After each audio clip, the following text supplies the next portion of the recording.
Hey there, it's Sarah, and I'm coming at you with a shorty episode. And today I'm going to be talking all about why you don't need to hit a rock bottom to decide to quit drinking. But before I get into the episode, I want to let you know that enrollment is opening soon for the Push to 100. This is my 100-day alcohol-free program that gives you the tools, support, and community you need to take this next step with confidence. You don't have to wait until things get worse or until you've proven that alcohol is ruining your life. If you feel the pull to want something more for yourself, this is your sign. Just go to nomorewasteddays.co/100 waiting list or check out the link in the show notes to this episode and get on the wait list so you can be one of the first people to apply. Remember, spots are limited, so get on the waiting list today. Like I said at the beginning of the episode, we're talking all about how you don't have to hit rock bottom to decide you need to quit drinking. And this is a really important message and something that I actually needed to hear when I was drinking. Because I remember so many times I would be thinking to myself, I don't actually need to quit drinking. Nothing really bad has happened. I'll know if I get a DUI that I need to quit drinking. Or if my husband tells me he's going to leave me because of my drinking, that will be my sign. I honestly thought that is when you quit drinking because I had always read or heard things that alcohol wasn't a problem until it was affecting your everyday life. But when it comes down to it, alcohol actually was affecting my everyday life. I just couldn't see it because I felt like I had to wait for these really big things. And that's what I want you to know. You don't have to wait for your life to fall apart to stop drinking. You're allowed to choose a better life just because you want one. So let's bust the rock bottom myth. What have we been taught so far? There's this deeply ingrained belief that in order to stop drinking or to be taken seriously when you do quit drinking, you have to hit some kind of dramatic, movie-worthy rock bottom. This is honestly what I thought, and it is what I talked about at the top of the episode. I really did think that you didn't quit drinking unless something happened to you, like a DUI, losing your job, or destroying your marriage, or waking up in a jail cell. I thought, those are the people that have to quit drinking. It's not people like me that go to work each day, get my kids to school on time, make sure my kids have dinner each night. People like me just need to learn how to moderate. I need to learn how to be better at my drinking. That is really what I thought all the time. But the truth is, for many people, alcohol is more like a slow erosion than an explosion.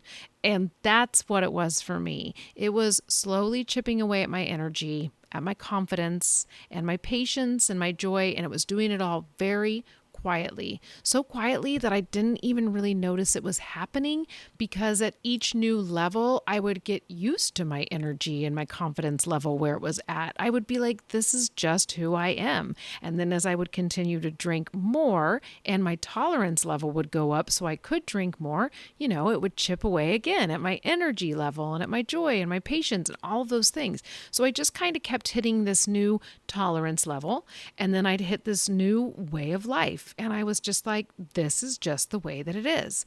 But this myth is so damaging. It's because it delays action. People wait until their lives are on fire before they let themselves ask, is this working for me? And it also breeds shame, and that's definitely where I lived. If you're high functioning, you may feel like your struggles aren't valid, like you're being dramatic or weak for even questioning your drinking. I remember feeling like that a lot of times, and I would think to myself, well, people aren't really going to take me seriously if I quit drinking because I don't think I really have a drinking problem, in quotation marks. I was always thinking I have to have done something really dramatic that everybody knows about, and then they'll all think to themselves, thank goodness Sarah finally quit drinking. But on the inside, I kept questioning my drinking. I kept thinking, am I drinking too much? Is it normal to have hangovers all the time? Is it normal to waste away my weekend? These were thoughts that I was having, but I was like, it just seems like it's not that big of a deal. Like all of my friends drank the same way I did because I hung out with people that drank the same amount as I did, right? And then I would always go back to the whole thing that I had a job. I got my kids to school on time. Like I just know that those things were repeating over and over. And even when I would look at it, I would even think to myself, like, I'm actually a really high achiever. Not only did I have a job, I worked a side hustle as a Beachbody coach, right? I worked out regularly and I did it usually in the morning. I would think to myself, a person who has a drinking problem wouldn't be able to do all these things. So it would just keep me going more and more into my drinking. And when I did eventually quit, there was a lot of shame that I felt over it because I would think people are going to wonder what really happened. People are going to wonder, does she have a drinking problem? Is she an alcoholic? But I want you to know one thing. Functional does not mean fulfilled. Just because you're managing your career, your parenting, or daily responsibility, it doesn't mean you're thriving. Holding it together isn't the same as living a vibrant and aligned life. Now, I want you to start asking yourself this. Instead of saying, is it bad enough? I want you to start asking yourself, is this good enough? Flip the script. Start asking yourself if your current reality is good enough to keep going. These are definitely some questions that I wish I would have heard when I was considering quitting drinking, and I kept thinking, do I need to quit? Is my drinking bad enough? I wish I would have started asking myself things like, is my current reality good enough? And then ask myself things like this. Am I proud of how I show up at the end of the day? Or am I fully here for the moments that matter most? Now, I will say that I would probably lie and say, yeah, I'm totally here for the moments that matter most. And YOLO, you only live once. You might as well drink when those really good moments are happening, right? But I think if I would have been listening to a podcast like this and hearing these questions, I might have started answering just a little bit differently. So if that's you, I want you to really be honest with yourself. Another question to ask yourself is, am I living in alignment with the future I want to create? That was a question that I think would have landed with my drinking self because I was starting to see that my drinking had slowly escalated over the years. And I could see that on the trajectory I was going, it was just going to keep escalating. I was going to keep drinking more and more. So was that in alignment with the future that I wanted to create? No, it wasn't really. Like if I would sit and honestly ask myself, no, it wasn't. And that would have been a little bit of a way to shift the needle for me towards maybe it's time to take a break. And the last question I want you to ask yourself is, am I just getting by and pretending that everything's okay? That is definitely where I was living. I was waking up with a hangover and having to pack my kids' lunches, and it was chaos. And I would pretend that it was okay. I would pretend, look at me, my kids get to school dressed on time, ready to go, lunch is packed, everything is okay. But people weren't seeing that it was a little bit of a struggle. It was more than a little bit. It was a really big struggle. And I was hiding the amount that I was drinking to other people. Now, my husband knew how much I drank, but I wasn't spouting it off to the world. And again, I was hanging out with people who drank the same amount as me, so it didn't feel weird. Instead, it felt normal. I also want you to know that alcohol doesn't have to destroy your life to be destroying your self-trust. It doesn't have to blow up your relationships to be pulling you further away from your authentic self. This isn't about hitting some arbitrary bottom. It's about listening to that quiet knowing inside of you that's whispering, there's more for me than this. I want you to know too that sometimes it's really hard to hear that quiet knowing when you're drinking. So doing something like taking a break from alcohol, participating in my push to 100, makes it so you can start listening to that quiet knowing inside of you and start really wondering, is this enough for me? Is there more that I want out of life than what's happening? Before we keep going with this episode, I want to ask you a favor. I want to ask you to write a review for the No More Wasted Days podcast if you haven't already. When you write a review of the podcast, it helps other people decide if they're going to give this podcast a chance and listen to it. I don't know about you, but I always check reviews before I purchase things on Amazon, and I always check reviews on podcasts before I listen to them. So if you've been listening for a few episodes or more, I would love it if you took time to write a review. Here's a review that I wanted to share with you from Materialistic Hippie. They wrote that the podcast is versatile and has refreshing content on being alcohol-free and gave it 5 stars. And then they wrote, I came across this podcast through Sarah's TikTok, and I'm so glad I did. I was filling my ears with Quitlet, but this has been the one podcast that has really resonated and stuck. I just wanted to take a break from alcohol. No AA, no admitting I had a problem. Just give it a go and see what that's like. I've been alcohol-free for 3 months now and find these podcasts really help with giving me food for thought and action. The top tip I heard Sarah say was that if you listen to a Quitlet audio, podcast, or book as part of your commute, do it on the way home from work when the witching hour might be upon you to help keep focus, which is likely less immediately impactful at the start of the working day. It's something that would have never occurred to me before, but straight away resonated and changed my behavior accordingly, and that's been so helpful. Keep up with the content across your platform, Sarah. As a passive receiver, I can tell you they make a world of difference. Thank you so much, Materialistic Hippie, for writing that review, and I cannot wait to read more reviews just like this. All right, let's get back to our topic of why you don't need to wait for that rock bottom moment. I want you to know that the quiet cracks add up. What does this mean? Well, for me, it meant that I didn't have this one really big rock bottom moment. I couldn't pinpoint it for you, but I had a lot of little cracks. I had a lot of little breaks starting to happen. And I want you to think about it. There are subtle ways that alcohol might already be holding you back, even if your life looks fine from the outside. Maybe it's that you wake up with guilt. Even if you didn't overdo it, even if no one noticed, you feel that feeling inside. You think to yourself, I did it again. I said I wasn't going to drink, but I did. That's your intuition nudging you. And it's really hard to hear when you're drinking because you just say, it's okay. You didn't drink that much. Don't worry about it. Next time you won't drink, right? That's the voice that you're used to listening to, but that's actually your drinking brain. And I want you to start listening to instead that voice that's saying, man, I can't believe I did that again. And how can you make a promise to that voice to make a change? Another quiet crack that might be showing up is that you forget conversations or promises. I did this. Some were in full blackout mode. Some were just foggy memory. I talk about it a lot, that my memory at the end of my drinking, like even if I wasn't drinking, I had a really hard time remembering details anymore.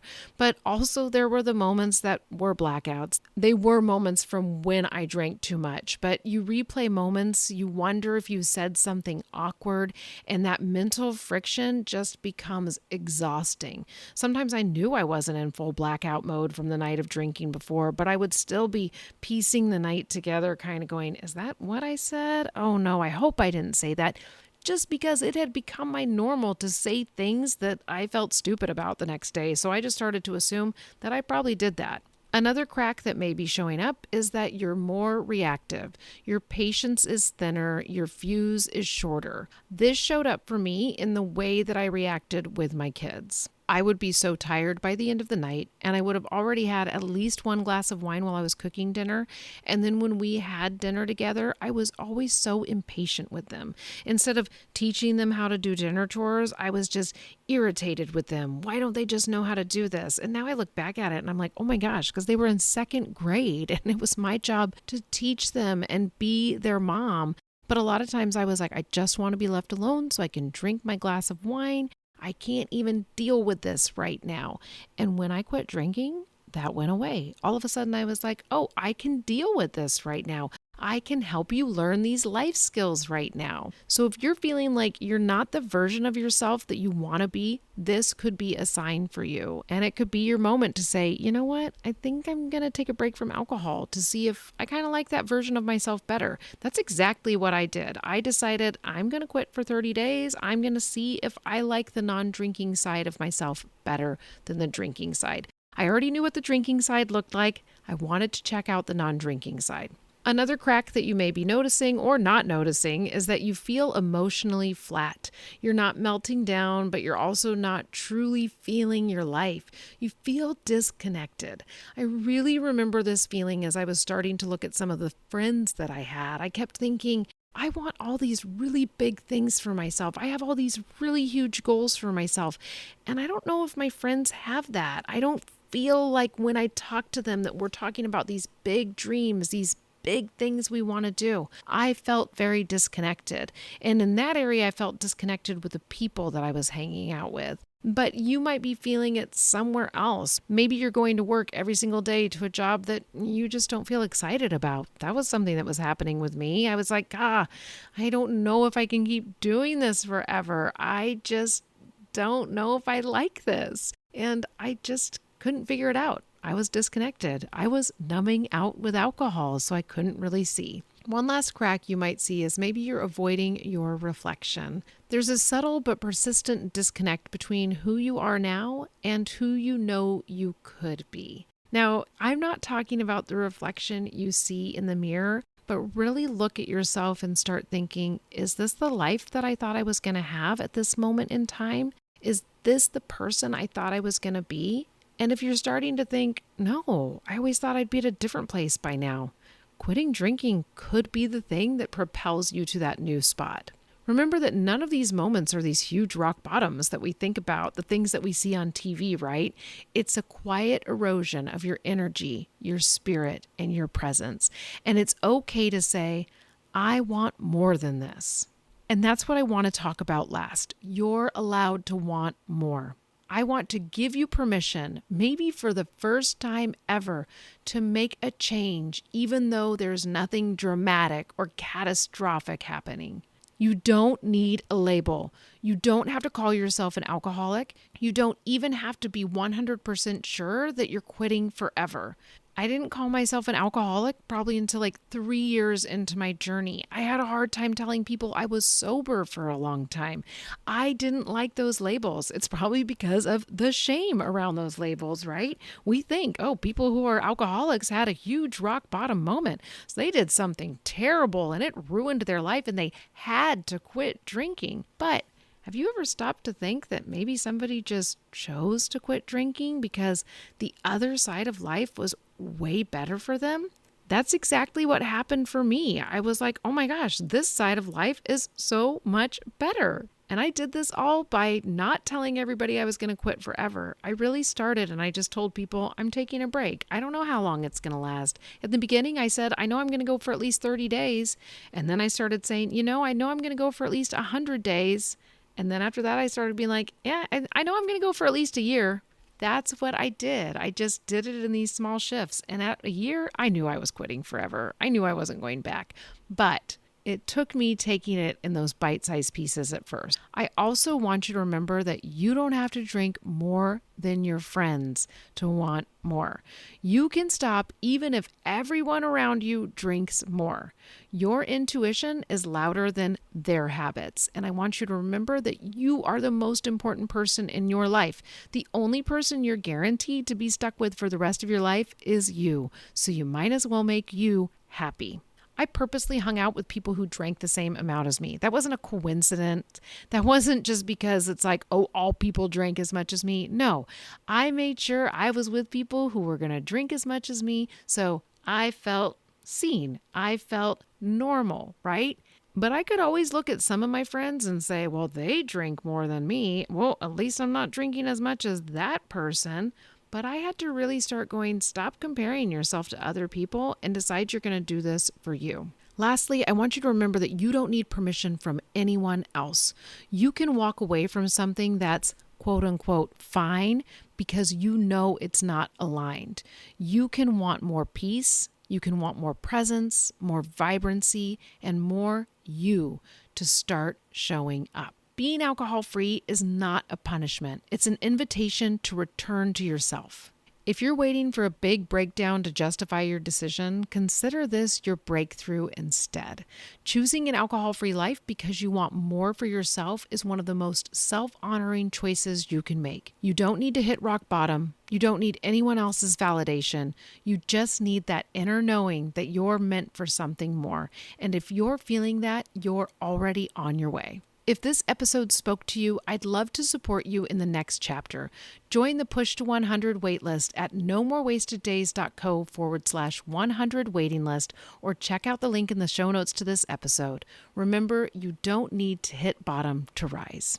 I really hope you enjoyed this episode, and I hope it's keeping you motivated on your alcohol-free journey or making you think about starting your alcohol-free journey. And if you enjoyed it, be sure to leave a review for this podcast if you haven't already. All right, I'll be in your ear in the next episode.